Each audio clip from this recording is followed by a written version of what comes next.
You ask Tiger to solve. This deals with linear equations with one unknown.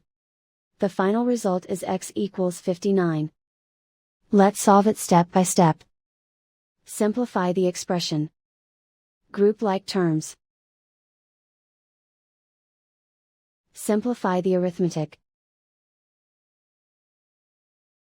Group all constants on the right side of the equation. Subtract 3 from both sides.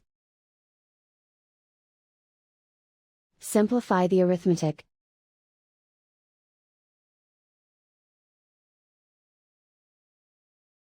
Isolate the x. Divide both sides by 3. Simplify the fraction. Find the greatest common factor of the numerator and denominator.